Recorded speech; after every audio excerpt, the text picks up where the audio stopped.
மயில் நல்ல விதமாக வீட்டுக்கு வந்தது உங்களுக்கு எந்த அளவுக்கு பிடிச்சிருக்குது அப்படின்னு சொல்லி இந்த வீடியோவுக்கு லைக் பண்ணி உங்களோட கருத்துக்களை தெரியப்படுத்துங்க. ஒரு பொண்ணு வெளியில் போனாங்க அப்படின்னு சொன்னால் எவ்வளோ பிரச்சனைகளை ஃபேஸ் பண்ணுவாங்க அப்படிங்கிறத மயிலோட கதை மூலமாக மக்களுக்கு வெளிப்படுத்தியிருந்தாங்க. பார்க்குறதுக்கே ரொம்ப ரொம்ப நல்லா இருந்தது. ஏன்னா படிக்க வேண்டிய வயசில் படிப்பை மறந்துட்டு காதல் கத்திரிக்கா அப்படின்னு சொல்லி ஒரு தகுதி இல்லாத ஒரு நபரை காதலிச்சோம் அப்படின்னு சொன்னால் அது எந்த இடத்துல நம்மளை கொண்டு போய் விடும் அப்படிங்கிறத மயில் மூலமாக காமிச்சிருந்தாங்க. மயிலுமே நல்லா உணர்ந்துட்டாங்க. தினேஷ் கெட்டவர் அப்படின்னு சொல்லி பார்த்தா அங்கே ரூம்பாயாக இருந்த கண்ணனுமே கெட்டவர் அப்படிங்கிறதால எவ்வளோ பிரச்சனைகளை ஃபேஸ் பண்ணி இருக்கிறாங்க. இருந்தாலும் மயிலை நல்ல விதமாக இப்போ காப்பாற்றி வீட்டுக்கு கூட்டிகிட்டு வந்துட்டாங்க அப்படின்னு சொன்னாலுமே நாகுவோட நகை என்னாச்சு அதை இப்போ வரைக்குமே பேசாமல் தான் இருந்துகிட்ருக்குறாங்க.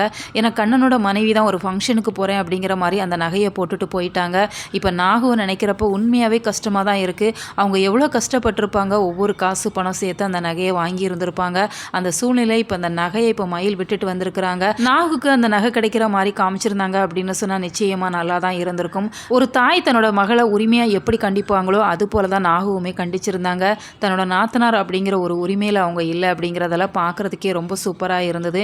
அடுத்ததாக இப்போ மயில் அதையே நினச்சிட்டு இருக்கிறாங்க. தினேஷ் கூட போனது, தினேஷ் கெட்டவன் அப்படிங்கிறத பற்றி நினச்சிட்டே தூங்குறாங்க அப்படிங்கிறதால அவங்களோட கனவுலையுமே தினேஷ் தான் வந்துட்டு இருக்கிறாங்க. ஒவ்வொரு சமயங்களையும் அவங்கள துரத்திட்டே இருக்கிறாங்க. மயில் அப்படின்னு சொன்னால் பறக்க தான் செய்வியா, நான் உனக்காக நான் என்னெல்லாம் பண்ணினேன், உன்னை எப்படியாவது அடைஞ்சிடணும், உன் கூட இருக்கணும் அப்படின்னு சொல்லி அவ்வளோ ஆசைப்பட்டேன், ஆனால் நீ வந்துட்டியா அப்படிங்கிற மாதிரி ஒவ்வொரு சமயங்கள்லையுமே அவங்கள துரத்துற மாதிரி தான் அவங்களுக்கு கனவு வந்துட்டுருக்கு. மயில் ஓடிட்டே இருக்கிறாங்க, அந்த தினேஷ் துரத்திட்டே இருக்கிற மாதிரி கனவு காண்றாங்க அப்படிங்கிறதுல அதை நினச்சி ரொம்பவே எமோஷனலாகி அழகத்தான் செஞ்சிட்ருக்கிறாங்க.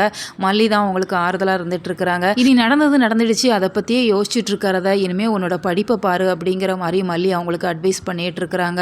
மயிலுமே அதை மறக்கணும் அப்படிங்கிற மாதிரி தான் நினைக்கிறாங்க. அப்படின்னு சொன்னாலுமே நடந்த சம்பவங்கள் அவங்கள தூங்க விடாமல் பண்ணிகிட்ருக்கு. இந்த சூழ்நிலையில் மயில் அதெல்லாம் மறந்து நார்மலாக கொஞ்சம் நாட்கள் ஆகும் அப்படின்னு சொல்லி தான் எதிர்பார்க்கப்படுது. உங்களோட கருத்துக்கள் என்ன அப்படிங்கிறத மறக்காமல் கமெண்ட் பாக்ஸில் தெரியப்படுத்துங்க.